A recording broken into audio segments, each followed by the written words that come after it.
Welcome back to the Daily Roll-Up.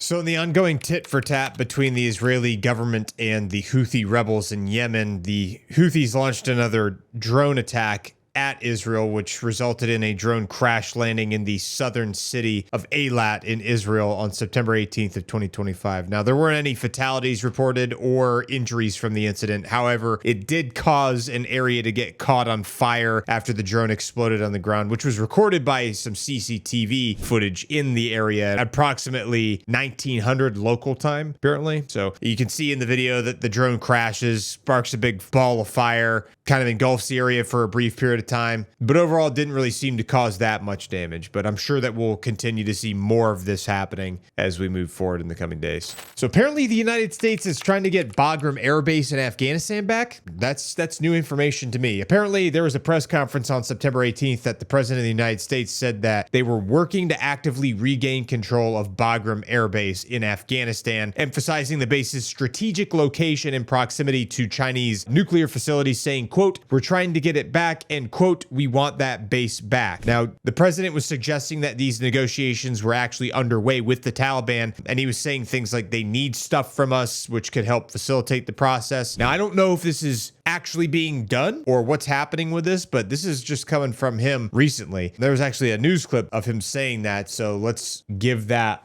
a listen. We're going to leave Afghanistan, but we're going to leave it with strength and dignity. And we're going to keep Bagram, the big air base, one of the biggest air bases in the world. We gave it to them for nothing.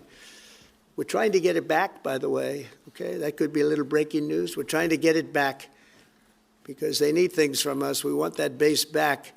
But one of the reasons we want the base is, as you know, it's an hour away from where China makes its nuclear weapons. Yeah, a little bit of breaking news, I would say, is right.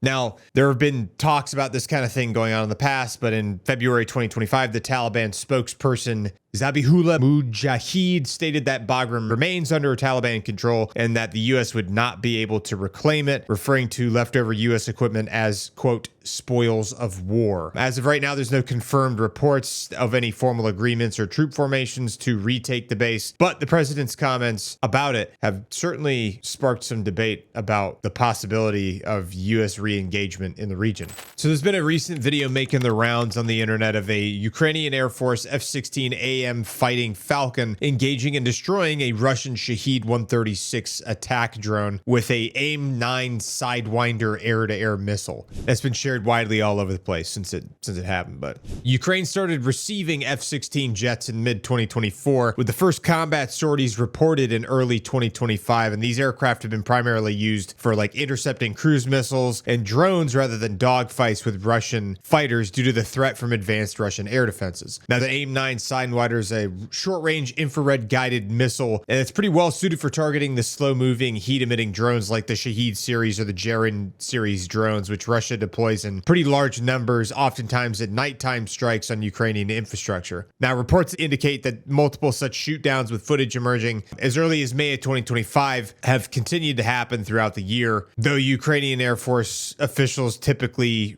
don't comment on these engagements themselves. And a lot of recent reports coming out of Lebanon indicating that the Lebanese army has been initiating operations in Palestinian refugee camps as part of a broader campaign to disarm non-state armed groups, including those aligned with or supporting Hezbollah. Now, this appears to stem from like a government-approved plan at aiming at consolidating weapons under state control amid the escalating regional tensions in the Middle East involving Israel and Hezbollah and some of the other ongoing conflicts in the region. Now, Lebanon hosts a dozen roughly Palestinian refugee camps, which have historically been semi-autonomous and home to various armed factions, some of which are linked to Hezbollah or other militant groups. And these camps have been kind of like breeding grounds for arms possession and occasional clashes because there's not a lot of involvement from the federal government in Lebanon in those places. So this disarmament effort is kind of like part of the UN Security Council's Resolution 1701, which calls for the demilitarization of areas south of the Litani River and the exclusive authority of the Lebanese state over weapons.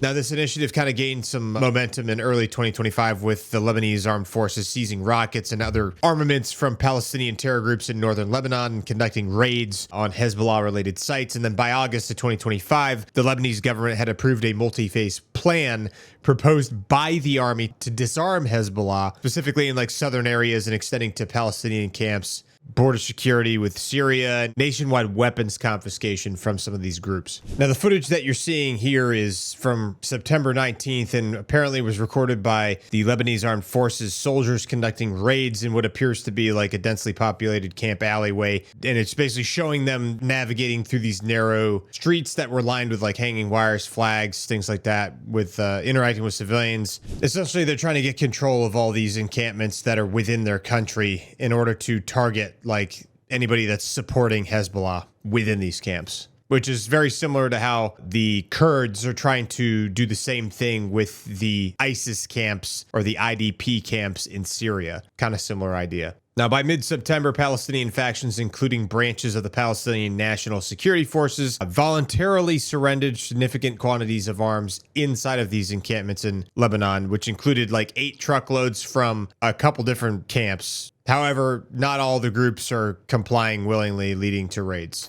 So if you see a picture of a person that looks like Tyler Robinson at Dairy Queen and somebody's claiming that it was taken 17 minutes after he assassinated Charlie Kirk, you should probably be skeptical of that, because I'm pretty sure the dude was on the run after he did this, like not trying to get ice cream at Dairy Queen. This stems from a conspiracy theory that was promoted by a conservative podcaster. I'm not going to say who. Apparently, this individual received a photo on their tip line saying that it was taken about 6 hours after the shooting occurred and that the location was about 17 minutes drive from the university. Now, this podcaster apparently speculated that the individual who is suspected of killing Charlie Kirk went to Dairy Queen right after committing the crime, but there's been no way to prove that that is actually factual. The rumors spread on social media, often in sensational or skeptical posts, but still remains unverified and appears to be part of a broader conspiracy narratives rather than established facts. So just take it with a grain of salt if you see it. You know, it has not been validated by any official sources. And more than likely, this guy was scared and not going to get ice cream after he was on the run because the whole town got locked down by cops. So just saying. So it looks like the Taliban is restricting women even further than they already have so far. Because in September of 2025, the Taliban government in Afghanistan issued a new decree through its Ministry of Higher Education that bans approximately 679 textbooks from university curricula, including around 140 authored by women and 310 written by Iranian authors or published by Iran. Now, the banned books span various fields such as safety in chemical laboratories, human rights, women's rights, Western political thought, and other topics that are deemed, quote, anti-Sharia or anti-Taliban policies, end quote. A Taliban official explained that the decision was made by a panel of religious scholars and experts to align education with their interpretation of Islamic law and Afghan culture. The decree also prohibits the teaching of 18 university subjects, 6 of which are explicitly related to women, including gender and development, the role of women in communication, and women's sociology. Other banned subjects include human rights, sexual harassment, and additional unspecified ones that the Taliban claims conflict with Sharia principles. More than 200 other subjects have been revised as part of this overhaul as well. Now, this move is part of a broader restriction on women's education and rights since the Taliban's takeover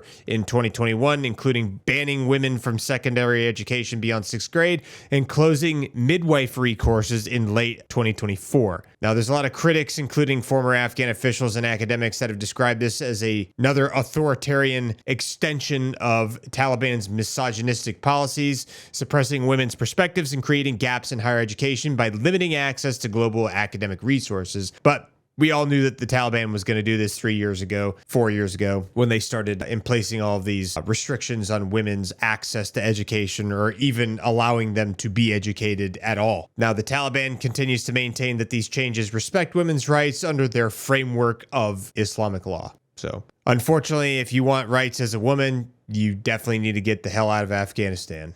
All right, guys, that's it for the daily roll-up for today. I appreciate all of you supporting the channel. If you've watched until now, then you are actually helping the channel more than you realize, because the longer people sustain on that video for, the more it gets recommended to other people. So I appreciate you guys supporting the channel. Another way you can support the channel is liking this video, sharing it with your friends, and leaving a comment down below in the comments section. So please, if you want to continue to support what we're doing with this type of stuff, let us know what you thought about this video in the comments below.